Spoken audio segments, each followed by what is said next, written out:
इंसान को सबसे ज़्यादा दर्द तब होता है जब कोई उसकी पहचान पर सवाल उठाता है। और दुनिया में सबसे मजबूत पहचान क्या है? धर्म। एक बार ओशो ने कहा था, दुनिया के ज़्यादातर युद्ध किसी न किसी धार्मिक पहचान से जुड़े रहे हैं। और यह सुनते ही आस्तिक लोग गुस्से से भर जाते हैं।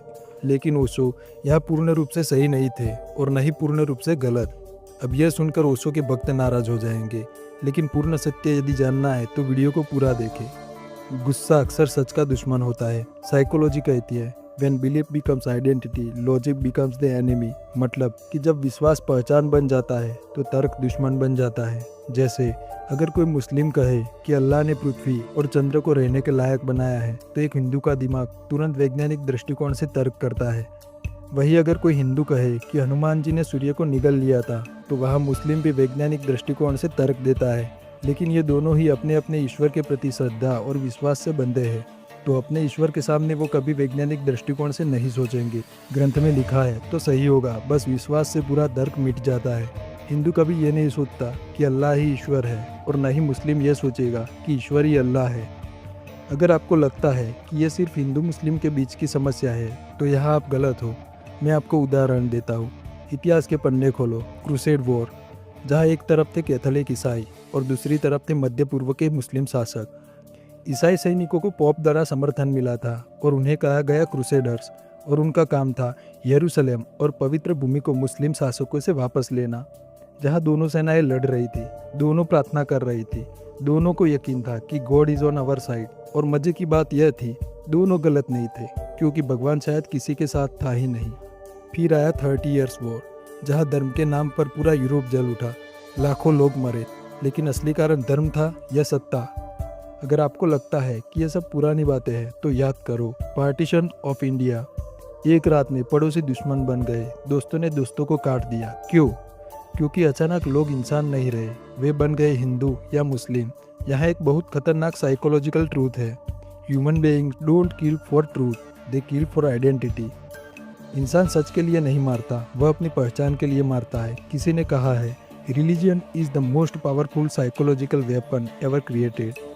क्योंकि अगर आप किसी इंसान को कन्विंस कर दो कि भगवान उसके साथ है, तो वो भी कर देगा जो वह अकेले में कभी नहीं करता।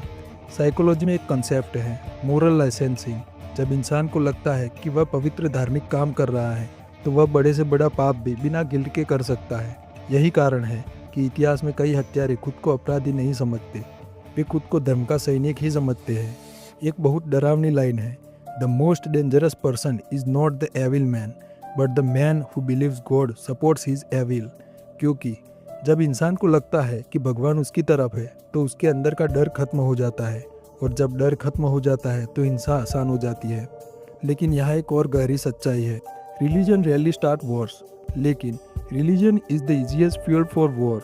मतलब कि धर्म कभी युद्ध नहीं करवाता, लेकिन राजनीति युद्ध शुरू करती है और सत्ता उसे आगे बढ़ाती है, और धर्म उस भीड़ को पागल बना देता है। साइकोलॉजी में इसे कहा जाता है मॉब मेंटालिटी। भीड़ में शामिल होते ही व्यक्ति की सोच खत्म हो जाती है, वह सोचता नहीं, वह बस उस भीड़ को फॉलो करता है। और जब भीड़ के हाथ में धर्म का झंडा हो, तो इतिहास खून से लिखा जाता है। सच यह है, God never asked for war, human did. भगवान ने कभी नहीं कहा कि मेरे लिए मारो। यह इंसान का अहंकार था जिसने भगवान को भी अपने युद्ध में घसीट लिया।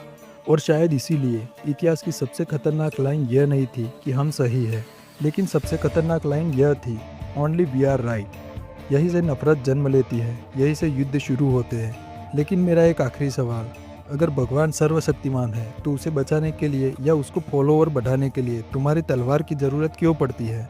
Think about that. क्योंकि शायद सबसे बड़ा भ्रम यह है कि लोग भगवान के लिए लड़ते हैं। वास्तव में सभी धार्मिक ग्रंथों में ईश्वर करुणामय है, दयालु है, तो फिर ये हिंसा कौन करता है?